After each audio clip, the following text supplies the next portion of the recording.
This is the Horse Radio Network. This is episode 92 of the Wisdom by WESA show on the Horse Radio Network. This is Mike Donnell. I'm Casey Wilbanks-Coletti. And this is Sofia Aguila. Welcome to Wisdom by WESA on the Horse Radio Network. This podcast is brought to you by the Western and English Sales Association, WESA, which provides the world's largest trade events for retailers, manufacturers, and sales representatives of the equestrian industry.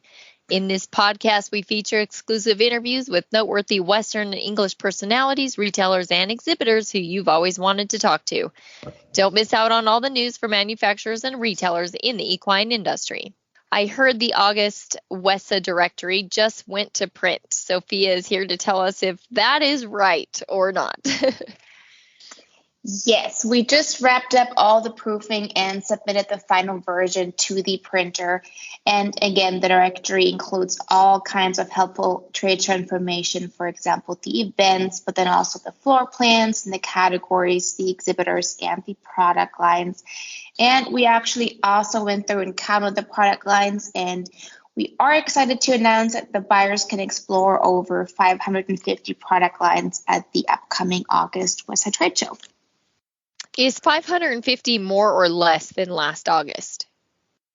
It's more. So we'll host more exhibitors and more product lines at this August than we did in 2021.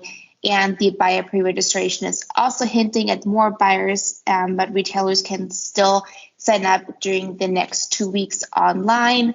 So the deadline for the pre-registration is on Monday, August 8th, and that means that retailers can register before that, and then we'll print and mail the badges for free, and buyers can just walk right into the WESA floors without having to be in line on site at the DMC. And remind everybody where they can register. They can log in online at wesatradeshow.com or call us at 800-295-1041, or also email Tracy at tanderson, that's TANDERSON, at WESAtradeshow.com, and then we'll take it from there. Cowboy Cool started in 2003 as a Texas brick-and-mortar retail store selling products with a unique design style. In 2019, the marketing emphasis expanded to include online sales and wholesale marketing to retailers throughout the country. Heath Calhoun has been a part of the business from the very start and joins us today to tell more of the story. Being a business owner is a big responsibility, but you don't need to figure it out all on your own. The Lead Line teaches horse business owners the best productivity skills, marketing strategies, money tips, and more through interviews with the smartest and most innovative entrepreneurs in the equine industry. Subscribe to the Lead Line podcast today and begin taking steps towards building your dream business. You can listen to the show on the Horse Radio Network. Heath Calhoun, thank you so much for taking the time to join us here on the Wisdom by WESA podcast to talk about Cowboy Cool.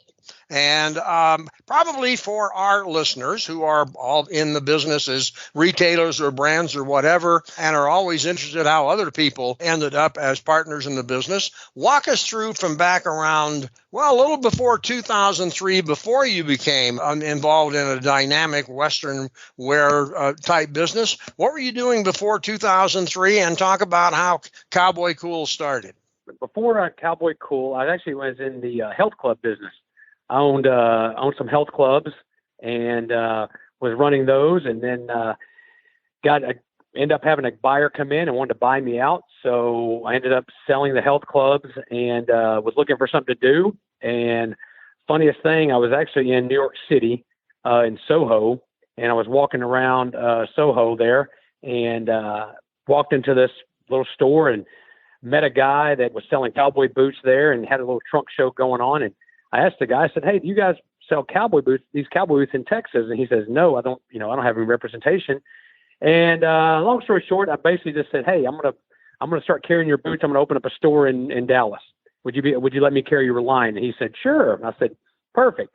So I came back to Dallas and proceeded to talk to a few people, and then called a couple of vendors and stuff that I had kind of known and stuff from the past and bought boots from. And I was like, I'm going to open the store up. So I opened the store up, and it's like a 1,500 square foot store in the West Village, and called Cowboy Cool. I had it for roughly almost 15 years. Basically, how I got started in the Western business. Well, that's a great story, from health clubs to New York City to back to Dallas and having your own store. We started as a brick and mortar store. I don't really think that back in 2003 people were selling much online. Clearly, you spotted that as a direction the company might go, as well as beginning to design and sell products carrying the Cowboy Cool name. How did that transpire? I was doing some online business, and it just wasn't, people weren't really buying online. It was just kind of we were trying to ramp up our online business. And I had my business partner now, Andy, that's with me, a graphic design, website design business. And so we had partnered up, and when I did Cowboy Cool, and I said, hey, I'd love to, do a website and sell online. So we started working on that, doing that. And, the website had won some awards and stuff, that he had won for graphic design. I really didn't push the online business as much just because it wasn't driving a lot of our business. More people are still wanting to come in the stores and shop. And so what we decided to do was I just kept doing that for, like I said, for 15 years. And we sold some things online, but we weren't really driving our customers to the online platform. So when I closed in 2017, I decided, I was going to just go do something totally different. That's just my entrepreneurial spirit that I have. I'm like a serial entrepreneur. And so I was like, I'm going to go do something totally different. Well, I've been approached by some people that wanted to buy the name Cowboy Cool from me. And so I decided, now I think I'm going to hang on to it. I might decide I want to do something later on down the road with it. And so basically I talked to my buddy, Andy, and I said, hey, I'd love to really go to the online side of it, and try to get more clientele based off of the online. And he was willing to partner up with me. And I said, look, we'll just go in as partners. I've got the retail side of it, the buying experiences, the eye for merchandising and stuff. And he had basically the technology background from the online side of it and the graphic design side of it. So that's how we decided to partner up. And now you also are in the wholesale business, though, and you have retailers border to border, coast to coast, who want to carry or are carrying the Cowboy Cool line, right? We are. When we first started, when we opened, we were just going to go online. Is what we decided. Just really focus on the online store and just do marketing and stuff. What happened was we really didn't have the funds to to really hit the social media side of it as hard as we wanted to. So we decided to do one of Dallas had offered a little Western show. So it was in our own backyard. So we decided, hey, let's just go in, set up a little booth and, give it a shot and see if anybody wants to even buy our stuff, before we even, dive off into anything deeper. So we ended up having some samples made, some hats and some T-shirts, and went in, did pretty well. First little Western market. I mean, people were buying the stuff and we were pretty pleased with it. And then we decided to do another little Western market they had. And then we did a gift and accessory show that they had here. It was okay. It didn't do as well as the Western. So we were like, okay, well, maybe we need to stick to the Western market. And then I was familiar with WESA from all those years of buying, because we'd always go out to Denver, always go out there like every year, January and September, to buy at the WESA markets. And so I was familiar with WESA, and we were thinking about going out to WESA, but then we found out that WESA was actually coming that January to Dallas, was moving their facility here. So we were like, wow, this is again, is our own backyard. Let's give it a shot and see. And so that WESA market in January, it really took off. We were really, I said my prayers and I said, if this is meant to be, let's, let the good Lord make this work. If it doesn't, just let it go away, and I'll do something totally different. And so we ended up having a great show at WESA, that first WESA show in January.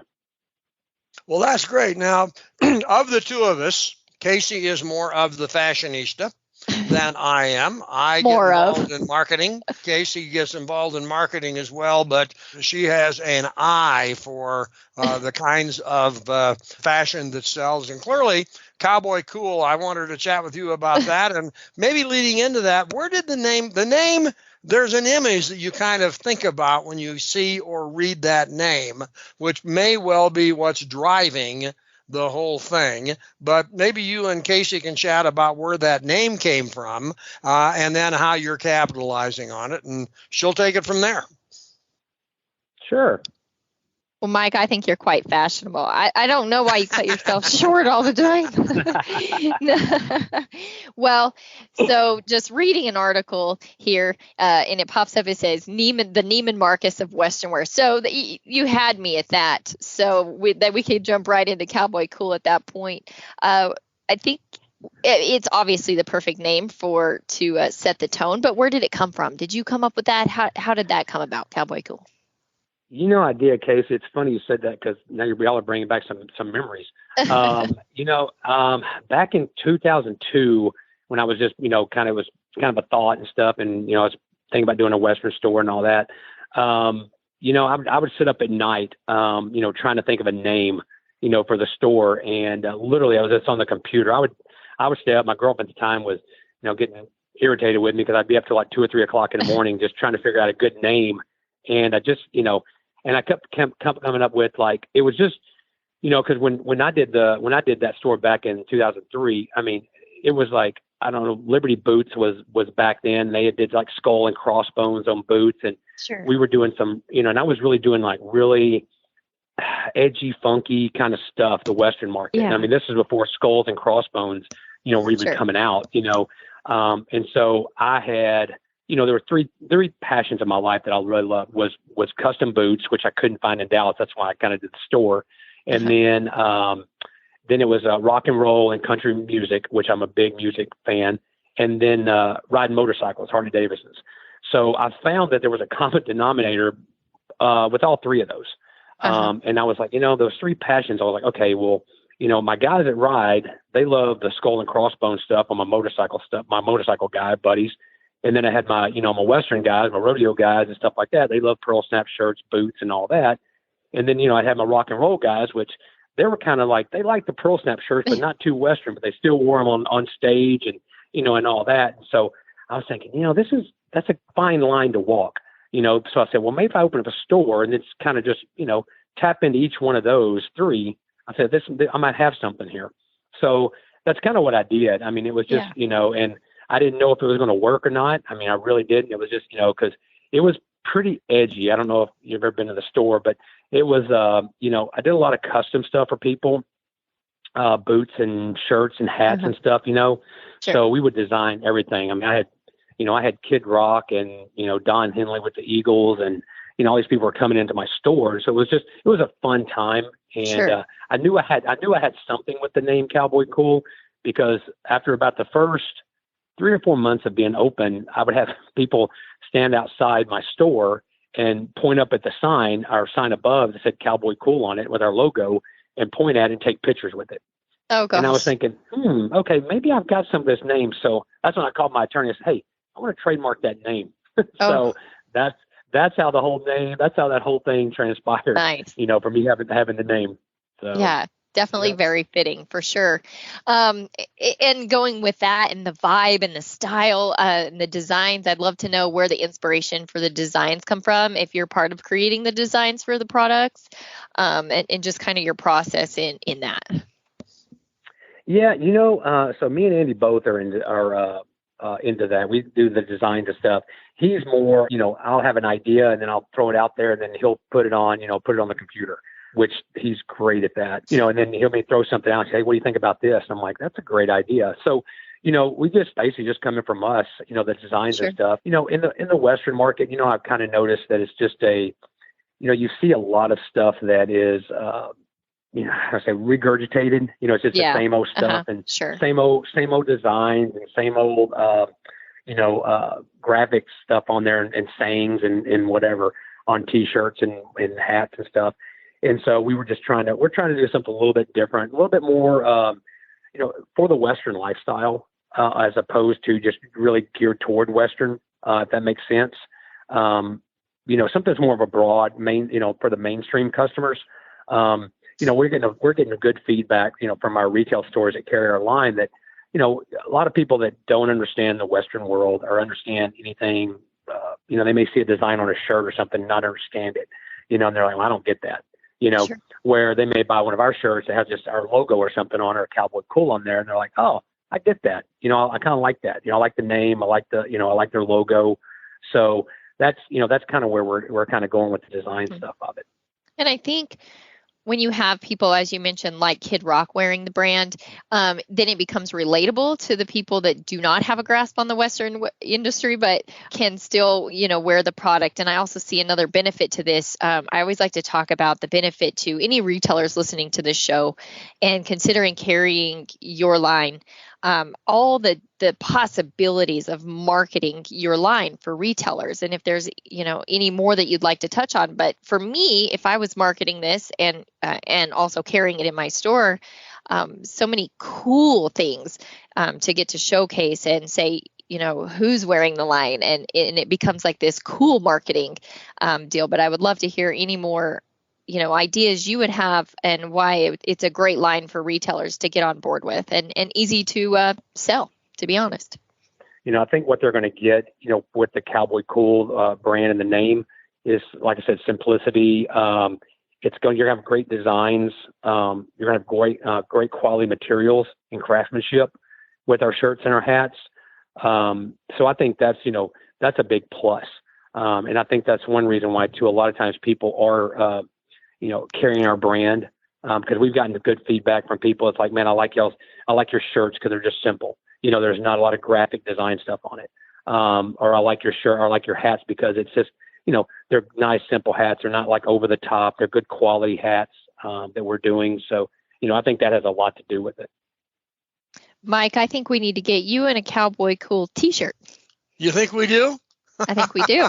Hey, Mike, I will send you one. What I think is interesting about this story, Heath. I mean, we've interviewed a lot of really, really great Western retailers that the company started with their great-grandfathers or their great-great-grandfathers, and the family built the business. And I think that's great, and it's part of the Western tradition.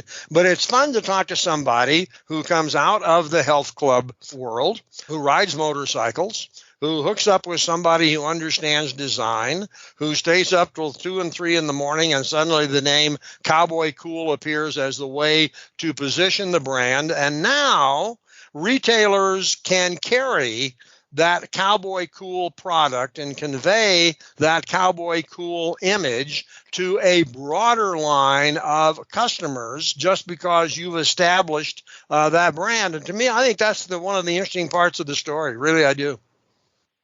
Well, and thank you. And that's, like I said, that's the thing. Like my buddies and stuff, like I said, we ride motorcycles and stuff. I mean, they were coming in and shopping my store, and now they're shopping online and they're calling me up like, hey, I really like that shirt. Can you send me one? So they're actually wearing it, and they really don't have anything to do with the cowboy. The Western lifestyle. They just love the name. They like the brand. They like our shirts. They like the way they feel. They like our hats and stuff too. So, that's one thing too. They just like, they like our designs and stuff on there. Even though, like I said, they're not in the, they're not really, I guess I really say they're not really into the Western type stuff. If I want to say that, sure. They're more like into that lifestyle. But then again, I got my guys that, I joke about it because I've got some band guys that play in bands here, local bands in Dallas, and then some in Nashville that wear our stuff. And, I've got one guy that, that's a country singer that great country singer here or in Nashville. And then I got a group of guys here that are like in this heavy metal band here in Dallas, that are just that, they've got some, they're kind of, it's pretty some heavy metal music, which I don't listen to, but hey, great, but they love our product. They love the line, they love the name and stuff too. So that works. Well, and I think if I were a retailer listening to this show, and I was looking at how I might be able to expand my market, unless I am really, truly dedicated to the cowboy Western ranching lifestyle world. I'm looking for what else I can do to attract a market. You clearly have proven that there are people in other professions and other interests who like Western clothes. And I would be thinking, here's a brand that I can carry that might appeal to more than just the local ranchers and rodeo guys and the country western guys, maybe I can expand my market a little bit, because you've done the work for them and you've proven that your products and your brand and your logos have an appeal beyond just what we all consider the Western world. Yes, I think the name is a great name. I mean, it's funny because I see it used in certain things. I mean, and it's funny the case said Neiman Marcus. I've seen Neiman Marcus use it in their ads and stuff. Or like I've seen other retailers and stuff use it like, oh, this is Cowboy Cool. Like whatever the product is that they're selling. Whether it be a Western hat or cowboy boots or something like that. So I didn't have that before, but when I had the retail stores, but now that we're online, more and more online presence with social media and all that, it's gotten that way. It's an illegal compliment to your ingenuity. Anyhow, listen, I think this is I like your story. I like the success you've had. I like the different perspective you bring to the Western market. And I really do want to thank you for taking the time to share those stories with us here on the Wisdom by WESA podcast. So thanks a lot for taking the time. Thank you, Mike. I appreciate it. Thank you, guys. The show notes and links from today's show can be found at wisdombywesa.com. And of course, we'd love to hear your feedback if you have any. There is a contact link on that website. The Wisdom by WESA show will be published on the 15th and 30th of every month. You can listen on most of your favorite podcast players, and you can also listen on the Horse Radio Network app on your iOS or Android phone. You just search Horse Radio Network in the App Store. It's free and super easy to use. Be sure to visit all the great shows on the Horse Radio Network at horseradionetwork.com. Thanks for listening to the Wisdom by WESA podcast. WESA, where the industry meets.